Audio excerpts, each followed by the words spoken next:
Aloha, namaste. My name is Janapati Das, and we are continuing on with the third volume of the Krishna book, Krishna Katha, from the 10th canto of the Srimad Bhagavatam. I'd like to offer my respects to you for tuning in, as always. Thank you very much for your comments, your shares, and your likes. I'd like to offer my respectful obeisances unto my Guru Dev, Srila Prabhupada, Jagat Guru Siddha Swarupananda Paramahamsa, who taught me everything I know about Bhakti Yoga, Sadhana Bhakti, Kirtan, etc., etc. And I'd like to offer my respectful obeisances unto my spiritual grandfather, A.C. Bhaktivedanta Swami Prabhupada. So I will do that with a little prayer real quickly. Namo Siddha Swarupananda Paramahamsa Namine Gaurakaruna Swarupaya Radha Krishna Prastayate. Namo Bhaktivedanta Swami Prabhupada Gaurakaruna Swarupaya Radha Krishna Prastayate. So Lord Chaitanya Mahaprabhu has said that in his prayer that we should give all glories to the hearing and chanting of Krishna's names, which is the prime benediction for humanity at large, and cleanses the dust of all the heart of all the dust accumulated on the heart. This transcendental names is because it is a prime benediction because it gives people the taste for which they are always anxious. So the taste is love for God, which is a natural relationship that we have as spirit souls with the Supreme Soul, Sri Krishna, which we have forgotten in this material world, instead taking on an illusory approach of thinking we're the body, the designation of the body we're in at the time, and or our mind in that body, which is another subtle energy, instead of understanding that at the end of the life of this body, most likely, unless we've redeveloped our relationship with God in love, we will take on another form based on the karmic actions that we have engaged in. Karma, of course, means action, and we discussed this last class about what is karma, what is karmic reactions, what is akarma, and so the best way in this day and age, as taught by Lord Chaitanya Mahaprabhu, Lord Sri Krishna himself, in this day and age, chant the holy names, chant the holy names, chant the holy names. There is no other way to achieve self-realization in this age of Kali, of quarrel and confusion. So with that being said, please join along with me.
Swarupaya Radha Krishna Krishnaya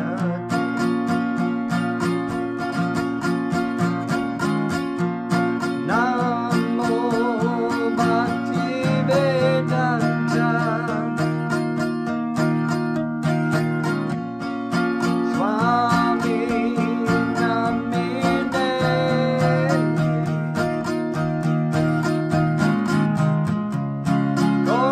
Gorakaruna Swarupaya Radha Krishna Krishnayate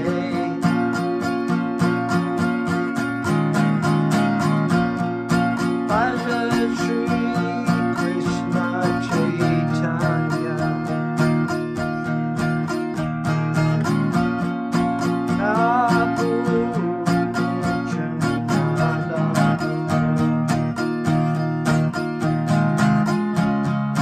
Shri Advaita Gadadhara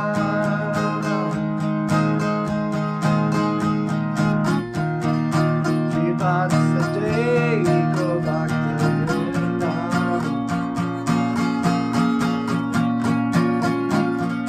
Bhaja Shri Krishna Chaitanya Prabhu Nityananda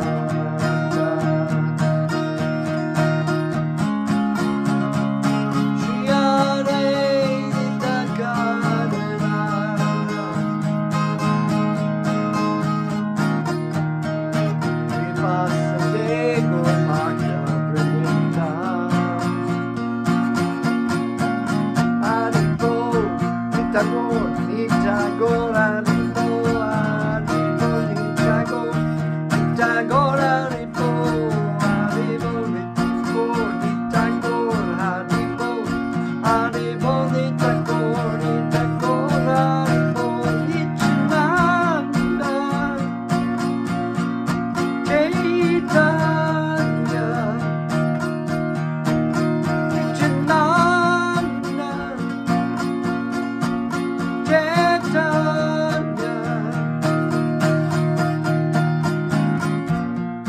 Hare Krishna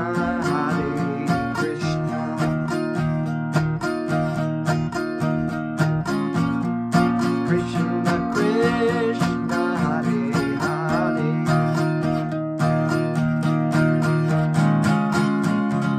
Hare Rama Hare Rama Rama Rama Hare Hare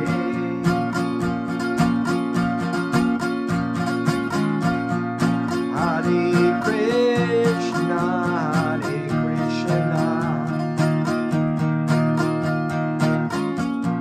Krishna Krishna Hare Hare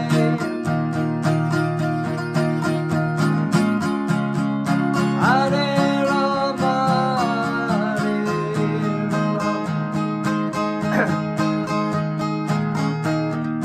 Rama Rama Hare Hare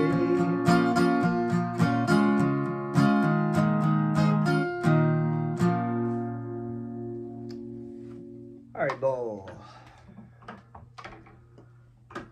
Om Namo Bhagavate Vasudevaya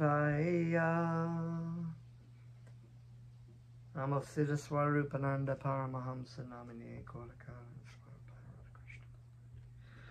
Haribo. So, as we continue onward, we have finished up the last chapter about the sacred ceremonies of Vasudeva. We discussed things about karma and, you know, the importance of doing sacrifices to offer our, you know, respects to Sri Krishna, understanding that no matter what caste, in this case, these were great warriors, Kshatriyas, they understood the need to, I keep wanting to say remunerate, but not remunerate, to actually glorify Lord Sri Krishna as the source of all things. And this is a Krishna conscious attitude. We understand that all things come from Krishna. That at the end of the day, everything you do should be done for Krishna, and then everything will be okay. It's kind of like if you know that, I'm trying to think of a good analogy, everything kind of falls short, but if you need money and there's no, there's little places to pick up, find change on the ground, but you know that there's a bank that's offering to give you the money that you need, you go to the bank, right? It's sort of like everything that you need comes from Krishna. Everything you get comes from Krishna. So whether you don't want to serve Krishna or want to serve Krishna, or you want to serve Krishna in an indirect way by trying to find happiness in this world, and he allows his devotees who act for his service to keep living entities sort of in illusion in this material world because they want to. The different demigods and, Maya Devi and whatnot. So that is serving Krishna. So we're always serving. It's sort of like, as Bob Dylan sang, you're going to serve somebody, right? So either you're going to serve the devil, or you're going to serve the Lord, right? But serving the devil or serving Maya Devi or material energy or trying to find your own happiness, that's still indirectly serving God, because God is the source of all things. But the best way to go, and the way that Krishna is very pleasing to Krishna, is just come serve him directly through the agency of his dear devotee, the spiritual master. And this will actually bring great happiness to you. So this is chapter 16 as we work our way towards the end of this book. Spiritual instructions for Vasudeva and return of the 6 dead sons of Devaki by Lord Krishna. So just a quick recap. As you remember, Vasudeva and Devaki were imprisoned by Devaki's brother, King Kamsa. And because he had a premonition, as we know from the beginning of the Krishna book, that the 8th son, I think it's 8th son, of Devaki and Vasudeva would kill him. And so he had his sister and brother-in-law imprisoned, and they all had children. And anyway, you know the story. You can go back to the videos if you want to go back in my library and watch those again, or read it from your own volition in the Krishna book. But now it's interesting, because we'll see what happened, how we get the dead sons that were killed by Kamsa back, and how Krishna does that. Very exciting. It is a Vedic custom that the junior members of the family should offer respects to the elderly persons every morning. I read this the other day just to kind of see where we were going with this. And, as a teacher,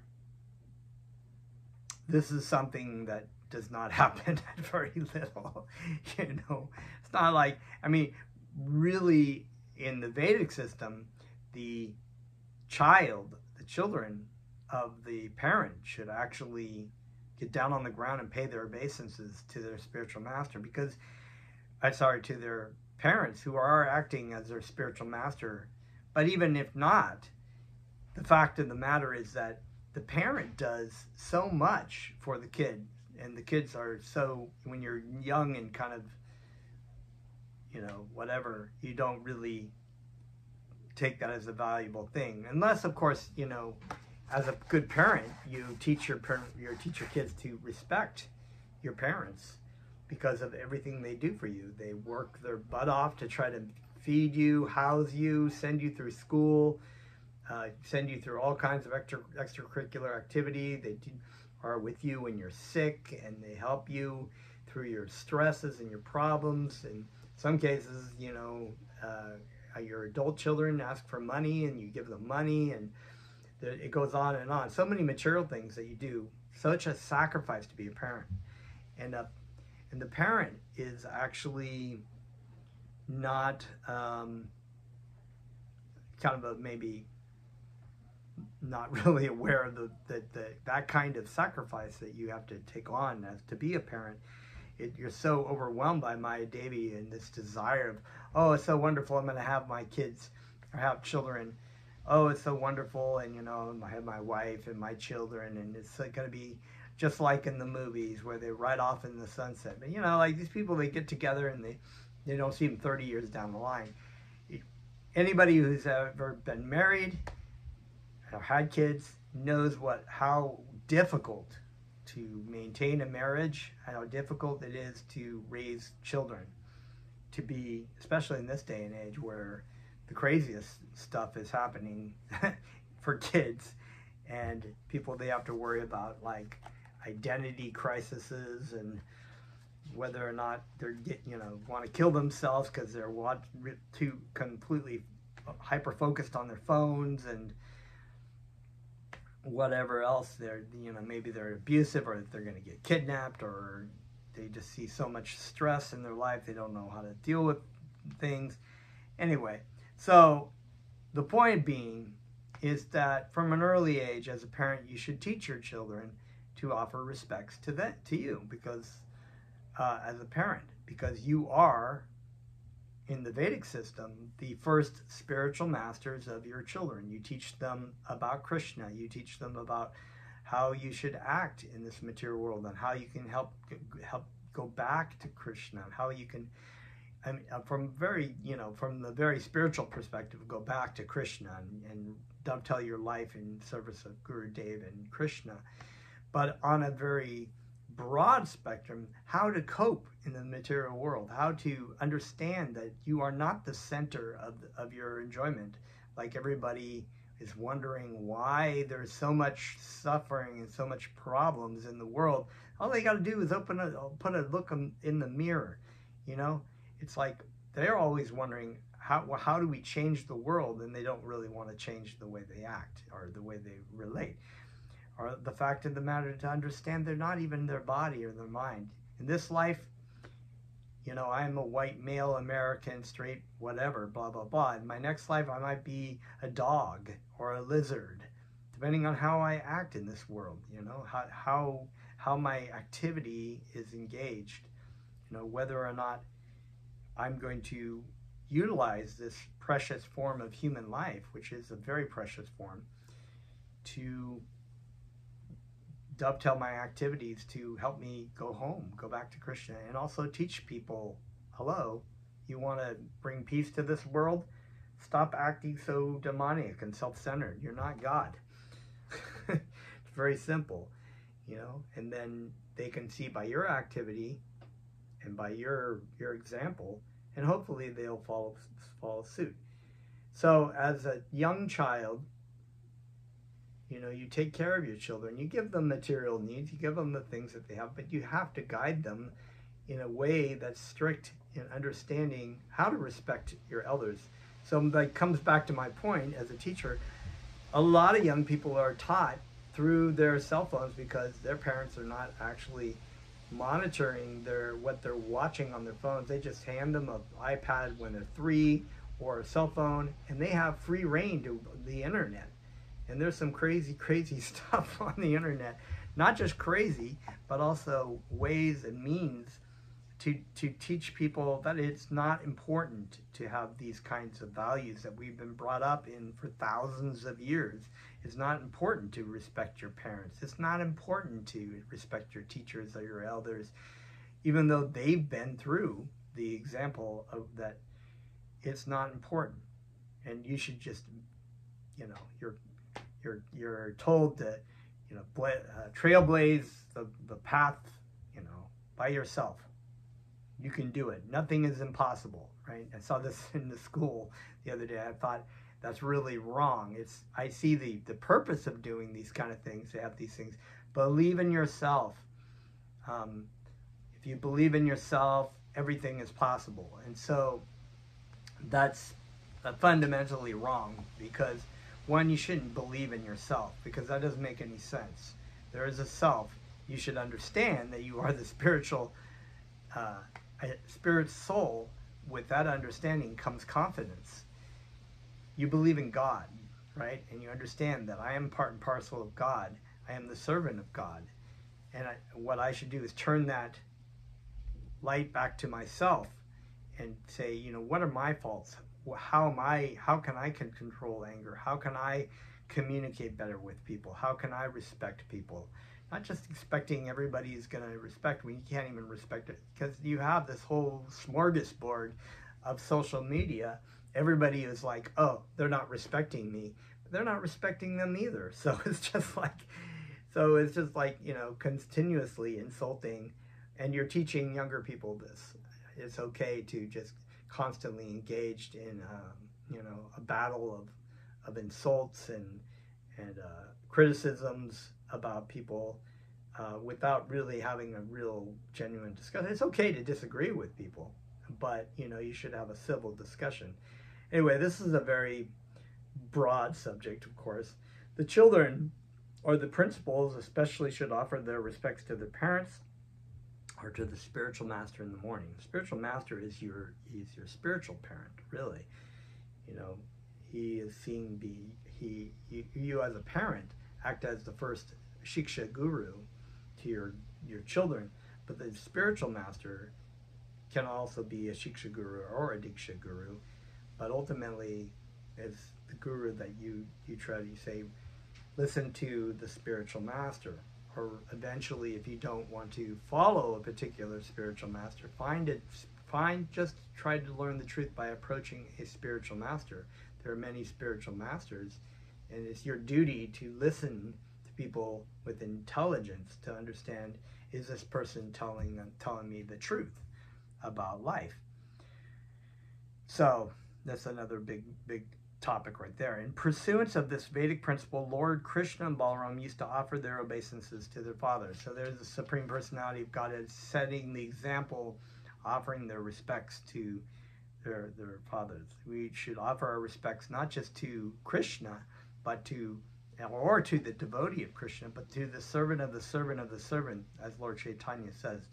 We offer our respects to everyone, even the ant. I offer respects to ducks sometimes in the morning. I say Hari Pol, Hare Krishna, you know, give them some prasadam, you know. I say don't continue in this life as a duck. Duck life is great. You know what I mean? It's like now you're a human being with a particular set of values, and you think I'm this, I'm that, I'm white, I'm male, I'm straight, I'm gay, I'm whatever you might think. That's just a temporary flash in the pan. Next life, you might be a duck, and you're like, quack, quack, quack, I'm a duck, I like flies, you know, someone's trying to tell you that you're actually human in your life. They're like, what are you talking about? I'm a duck. Whoop, go into your next life, you're a cow. No, I'm a cow, I eat grass, I give milk. You know, that's just, you take on that kind of consciousness, right? So you think, oh, I would never eat those gross things like worms or whatever. If you're a lizard, that's the yummy stuff, you know, you're like, okay, I'll eat that, you know, that's the consciousness you take on. Anyway, keep going on to that. One day after having returned from the sacrificial performances at Kurukshetra, when Lord Krishna and Balaram went to offer their respects to Vasudeva, Vasudeva took the opportunity of appreciating the exalted position of his two sons. So Vasudeva was a pure devotee. He understood that his sons were not just his sons, right? They were actually the Supreme Personality of Godhead. But, you know, he played the part. He not only heard from the sages, but on many occasions he actually experienced that Krishna and Balaram were not ordinary human beings, but were very extraordinary. So this concept of Yoga Maya, right? Not Maya Devi, that's sort of a shadow of Yoga Maya, the internal energy of Krishna, is represented by Srimati Radharani, or love of God. This energy, Krishna expanded this in his relationship with his devotees, right? In Vrindavan, people weren't thinking of God as, oh, God up on a white throne with no face and glowing, you know, I just want to pay my obeisances from afar and because I'm afraid of you. This kind of Judeo-Christian sort of concept of God. Now, this was like, okay, we're throwing mud at Krishna, we're running after Krishna with a stick to whack his butt because he was bad. It was like, or this my amor, you know, the gopis, they just see Krishna and they're like, oh, he's so beautiful, I just want to hug him. You know, it's like God, right? So but they were extraordinary, and it was kind of like, you know, Krishna would kill extremely powerful demons or baffle the Lord of the universe, Lord Brahma or Lord Indra, stop him his reigning on Govardhan Hill and picking up Govardhan Hill. It's like they but that Yogamaya is still kind of, sometimes it would come up and they would be like, whoa, you know, like when Mother Yasoda would open her mouth and open Krishna's mouth and see the universe and realize that this is the Supreme Lord. Krishna didn't really like that, so he put the Yogamaya back over. You know, I want you to pick me up, let me have some breast milk, you know, chase me around the thing. I want to run around, play with my friends, you know, that kind of thing. God wants to have fun. So, yeah. So, but he did these extraordinary things, and Vasudeva was like, you know, like, he believed the words of the sages that his sons Krishna and Balaram were the Supreme Personality of Godhead. With firm faith in his sons, he addressed them thus: my dear Krishna, you are the Satchidananda Vigraha, eternal form of eternal bliss and knowledge, right? Supreme Personality of Godhead. And my dear Balaram, you are Shankarshan, the master of all mystic powers. I have now understood that you are eternal. Both of you are transcendental to this material manifestation and to its cause, the Supreme Person, Mahavishnu. You are the original controller of all. You are the rest of this cosmic manifestation. You are its creator. And you are also its creative ingredients. You are the master of this cosmic manifestation, and actually this manifestation is created for your pastimes only. If we study the Vedas and we understand Krishna, the Supreme Personality of Godhead, and his multifarious expansions and energies of universes and Mahavishnus and Kashira Dakshaya Vishnus and different demigods and demons and Siddhas and Charanas and heavenly planets and all these things, it's very extensive. It's very mind-blowing, actually, to think these things if you really sit and try to contemplate it. And so Krishna doesn't want people to be like, oh, whoa. You know, it's like he already gave the Mother Yasoda a little bit of that taste of seeing everything. Or Arjuna, you know, in the Bhagavad Gita. And Arjuna didn't like it. He was totally overwhelmed, you know, just like seeing all that. He was like, I want to see your two-arm form in front of me again. Not just even your four-arm form. I want to see the two-arm form that I was seeing before. It's just so beautiful. And so this is a really amazing thing. And Vasudeva is explaining that for our understanding, and for the understanding of the Mayavadis or impersonalist yogis, monists who believe that we are all one energy, that actually there is a very extensive explanation of the differentiation between Krishna, his energies, and the living entities, and the external energy as well. The different material phases from the beginning of the end of the cosmos manifest under different time formulas are also yourself, because you are both the cause and effect of this manifestation. The two features of this material world, the predominator and the predominated, are also you, and you are the supreme transcendental controller who stands above them. Therefore, you are beyond the perception of our senses. A very important point.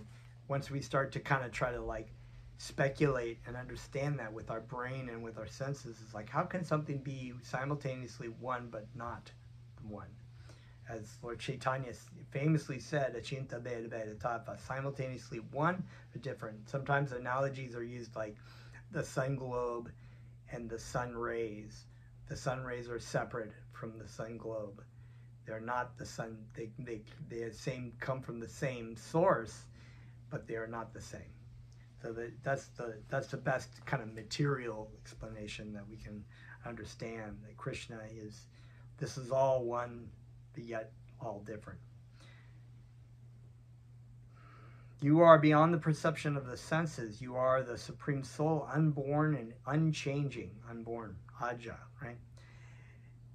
You are not affected by the 6 kinds of transformations which occur in the material body. No, truly, the living entity is also Aja, but not in his manifested form, and not in his, I should say not manifested, but embodied form in this world. He does experience birth in these bodies, but the living entity itself is Aja. It's unborn.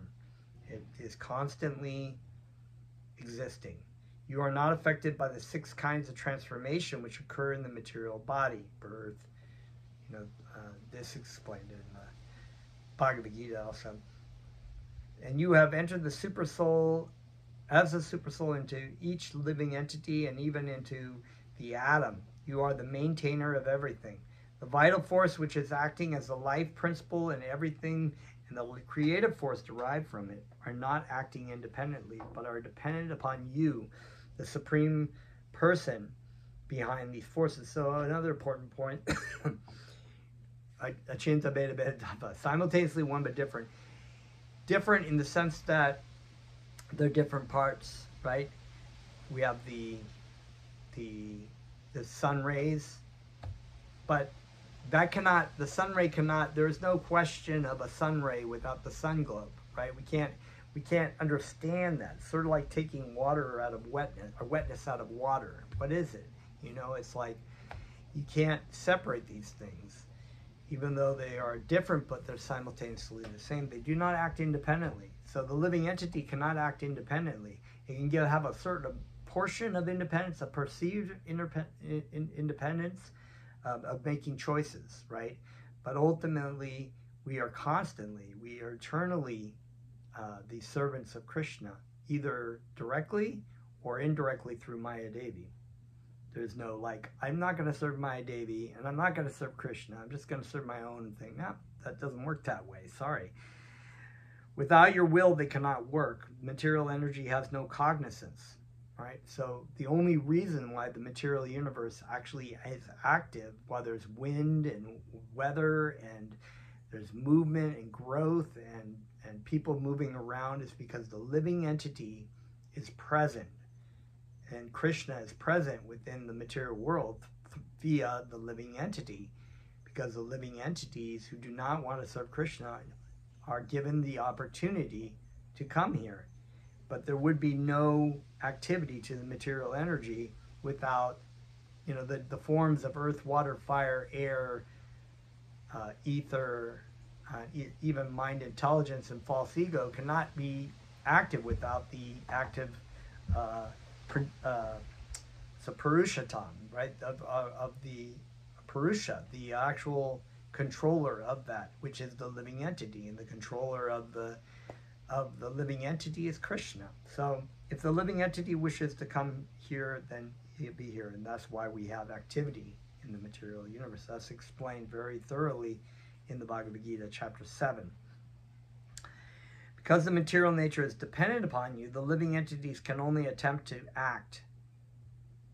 But without your sanction, without your sanction and will, they cannot perform anything or achieve the result they desire. So the desire they really want to achieve is complete happiness and satisfaction, which is what they were getting in their relationship with Krishna. They don't even, it's just like, you forget this. You think, oh, if I do it this way, but not the way that Krishna wants me to do it, but do it this way. This is what Arjuna said to Krishna, right?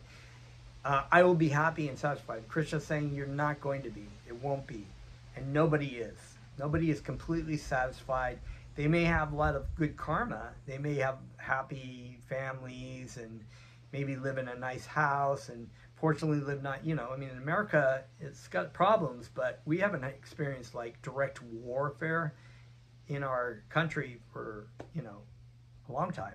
With 9/11 and Pearl Harbor and things like that, but not like in the middle of Israel or Gaza or, between warring countries, Ukraine or Russia. It's like we actually, we have that good karma, but still we have a high suicide rate in this country. We have complete anxiety, drug overdose problems, so many problems in this country, even though we have what seems like a perfect setting of a situation. Money problems, stress, you know, it goes on and on and on, right? But without your sanction, they cannot perform anything or achieve the result they desire. The original energy is only an emanation from you, my dear Lord. The shining of the moon, the heat of the fire, the rays of the sun, the glittering of the stars, and the electric lighting, which is manifested as very powerful, as well as the gravity of the mountains, the energy of the earth, and the quality of its flavor are all different manifestations of you. The pure taste of water and the vital force which maintains all life are also features of your lordship. The water and its taste are also yourself. There's lots of beautiful poetic parts in the Bhagavad Gita that help the Kanista Adhikari, who may not understand Krishna. They can meditate upon God by meditating upon the different energies of God in this material world, like, you know, thinking about God is like a mountain, or God is the shark, like the Lord of the sea. God is, you know, the hairs of the body of Krishna are the trees. You know, the sun and the stars. The sun is the eye of Krishna. It's just, it goes on and on and on. And it's very, very beautiful. These things like the shining of the moon, the heat of the fire, the rays of the sun, the glittering of the stars, the electric lighting. You know, the things that we are given in this material world for, you know, I think, honestly, these kinds of things are a very subtle way of, and people do that. They actually praise God by being in the mode of goodness and going out in the mountains or Hawaii, and they meditate and they think about God out there, which is good, you know. And I think music in the mode of goodness, like Bach, or, you know, very beautiful Mozart, or, you know, beautiful choral hymns from the Renaissance or whatever, you know, praising God. These are ways of meditating upon God, you know, even though they're material. They're not as, you know, transcendental as kirtan, but they have their purpose. So these are all manifestations of Krishna. My dear Lord, although forces of the senses, the mental power of thinking, willing and feeling, and the strength, movement, and growth of the body appear to be performed by different movements of the airs within the body, they are ultimately manifestations of your energy. The vast expanse of outer space rests in yourself. The vibration of the sky, its thunder, the supreme sound, Omkara, and the arrangement of different words to distinguish one thing from another are symbolic representations of yourself. This is all. You can meditate upon Krishna. You can utilize so many things in Krishna's service. It's all mercy of Krishna. Krishna is everything, the breath of your body, the taste of your food. Everything that is Krishna is provided by Krishna. And yet people don't understand that, or even, you know, there is some level, at least in some kind of Judeo-Christian, Islamic, where they thank God for the food that they get or the things. But when you really contemplate these things, everything in this material world, the body that you have, is owned and controlled by Krishna. It's Krishna's property. So, you know, this argument of things saying, well, it's my body, or this is my land and I was here, I came over and this is my land, or, you know, it's my thoughts, it's my whatever, that's my glass of water, that's my husband, that's my dog. It's actually not. Those are all actually Krishna's energies. Doesn't mean just, you know, you don't have to go around giving away everything to people, but it's good to understand that. The vast, okay, so everything is yourself, the senses, the controllers of the senses, the demigods, and the acquisition of knowledge, which is the purpose of the senses, as well as the subject matter of knowledge, all are yourself. Even the things that we debate about. Krishna gives the atheist the ability to deny his existence, you know, because he knows what's in his heart. If you don't want to serve Krishna, Krishna gives you that. So that belongs to Krishna too. It's like, I don't want to believe in, I don't believe in God. God doesn't exist. You know, he's getting in the way of my happiness. I want to be this and that and, you know, do this and do that. You know, it's like he gives the intelligence to a doctor that transitions people from one sex to another. He gives you that material energy to change your sex. It's all Krishna's. So, you know, it's all Krishna. The senses, the controller of the senses, the demigods, the acquisition of knowledge, which is the purpose of the senses, as well as the subject matter of the knowledge, all yourselves, the resolution of intelligence, and the sharp memory of the living entity are also yourselves. You are the egotistic principle in ignorance, which is the cause of this material world. False ego, you know, it's all, that's also Krishna's energy. All these things deny your existence, you know, that's the ability to just say, I will not accept it. That's also Krishna. The illusory energy of Maya, which is the cause of the conditional soul's perpetual transmigration from one form to another, is yourself. So yes, this is all God's energies. But we also have a minute amount of free will. So how we use these things and what we want is provided to us by Krishna, even though he knows that this will not make us happy. But we have to have, there has to be some free will in the existence of having a relationship with God. So you cannot blame God. You can only blame yourself for whatever situation you come in, even if it's seemingly, why are people born with this much suffering? We don't enjoy the suffering. We don't think it's wonderful or anything like that, but we have to point to the fact of how we existed. And we, you know, if we were the murdered, maybe we were the murderer in the previous life. Something to think about. My dear Supreme Personality of Godhead, you are the original cause of all causes, exactly as the earth is the original cause of different kinds of trees, plants, and similar varieties of manifestation. As the earth is represented in everything, and so you are present throughout this material manifestation as Supersoul. You are the supreme cause of all causes, the eternal principle. Everything is, in fact, a manifestation of your one energy. The three qualities of material nature, sattva, rajas, and tamas, that's goodness, passion, and ignorance, right? The three modes of material nature, the gunas, are the result of their interaction and are linked up with you by your agency of Yoga Maya.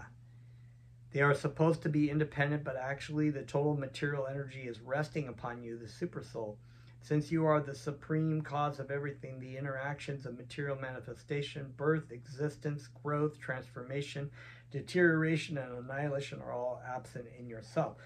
So this is all Krishna's energies. Krishna rests in these things, but they do not rest in Krishna. In other words, they do not affect Krishna in that sense. And so all these things are also Krishna's energies, right? Your supreme energy. It's an amazing network of how things and why things happen in the material universe. And they answer every single philosophical question out there. Why do bad things happen to good people? Why is there suffering in the world? Why is there evil? You know, that it explains it very thoroughly. In the Bhagavad Gita, this fact is very nicely explained in the 9th chapter, wherein the Lord says, in my impersonal form, I am spread all over the material energy. Everything is resting in me, but I am not there. So Krishna can be present, just like a CEO of a business. It's his business. You may feel his presence by his activities and his decisions of how the business is going to be run. But he's not everywhere all at once. You know, sometimes he may appear in certain places, but his energy is definitely felt. So Krishna is a sort of a crude example. Material examples are hard to really explain, but you just have to go with what you have. So This very statement is also given by Vasudeva. To say he is not present everywhere means that he is aloof from everything, although his energy is acting everywhere. This can be understood by a crude example. In a big establishment, the energy or the organization of the supreme boss, there we go again, is working in every nook and corner of the business, but that does not mean that the original proprietor is present there. Although in every department and every atmosphere, the presence of the proprietor is felt by the worker.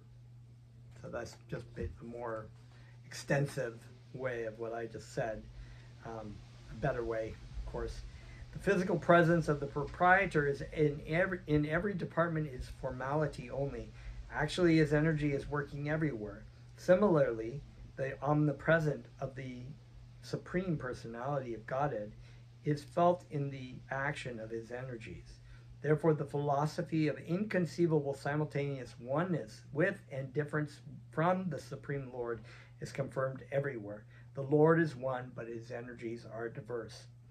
Vasudeva said the material world is like a great flowing river, and its waves are the three material modes of nature: goodness, passion, and ignorance. The material body, as well as the senses, the faculties of thinking, feeling, and willing, and the stages of distress, happiness, attachment, and lust, all are different products of these three qualities of nature. So this is a very big topic when we talk about the gunas. We've touched upon it before. There's also chapters in the Bhagavad Gita. Sorry, I'm getting a phone. There we go. Stopped.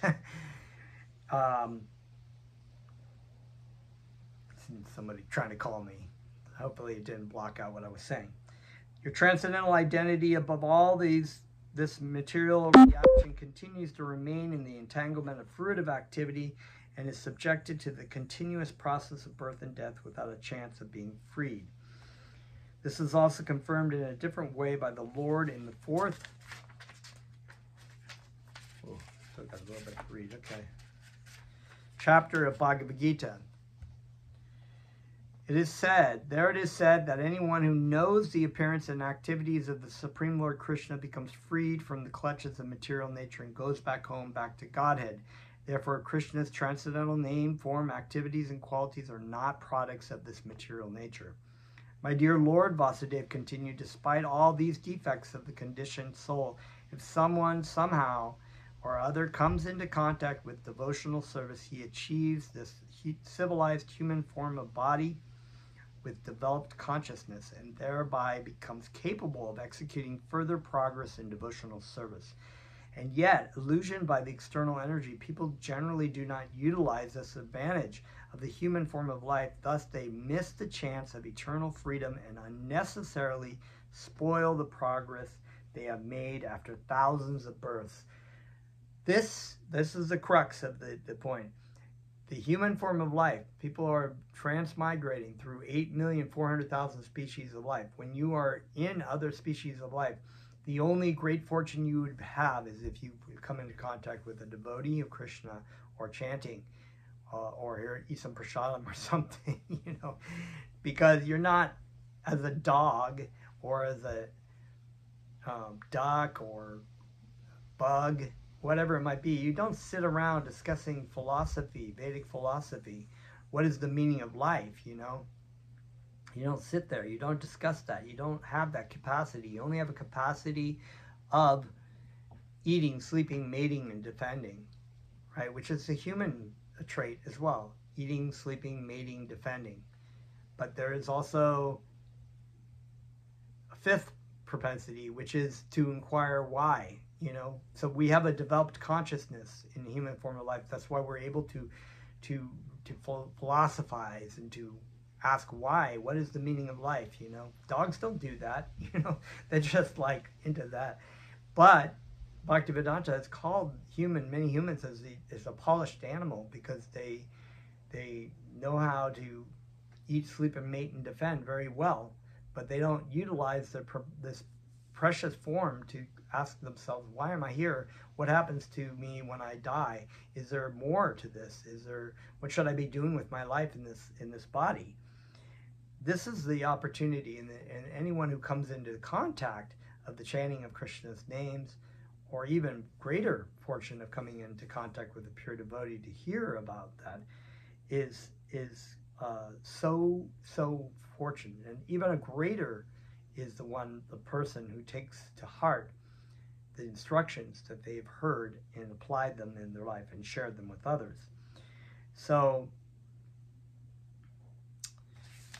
we've got a few more pages, and I've kind of gone on this for a little while, and we're a while into this video, so I'm going to break this video up into 2 chapters, and we will continue next time. All right, well, let's chant a little bit.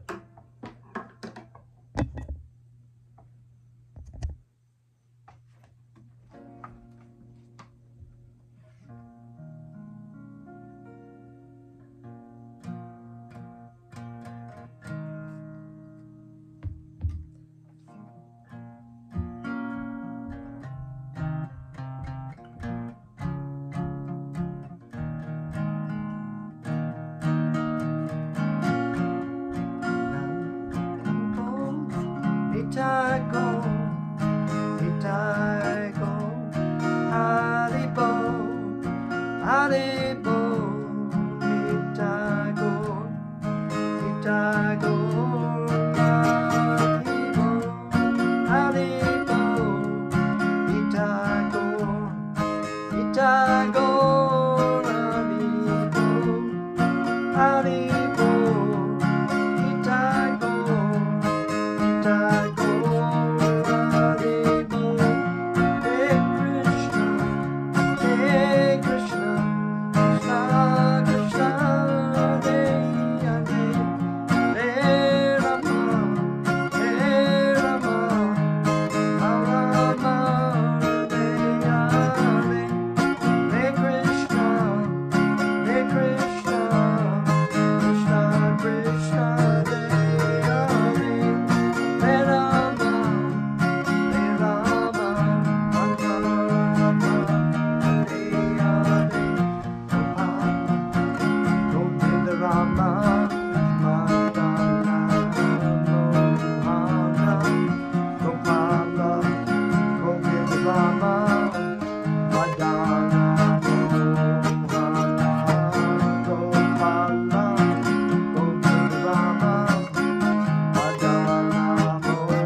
Haribol, thank you very much.